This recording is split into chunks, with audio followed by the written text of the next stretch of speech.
kabayan, mahilig ba kayo sa mga gadget katulad ng FastCharger? Ito na, i-unbox na natin. Ayan na, bubuksan ko na.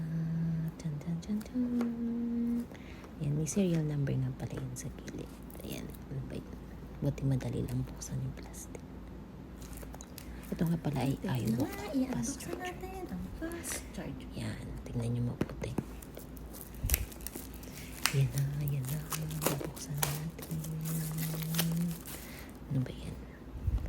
Oops, ayan. Tatanggalin na natin ang takip. Yeah. Tcharan! Ayan nga pala yung charger. Pwede nyo siyang gamitin kahit saan kayo magpunta. Hindi nyo na kailangan ng wire. Parang nga pala to sa mga iPhone. Ayan yung saksakan niya sa gilid. Tapos ito naman, yung ilalagay mo dun sa phone mo para mag-charge na. Tapos pwede mo rin makita yung battery percent niya kung paubos na. Tapos ito naman kulay itim na box na to. Pwede natin.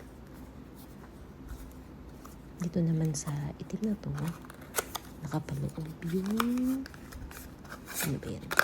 Yung cord niya.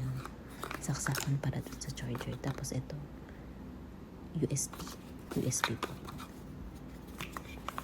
Yan.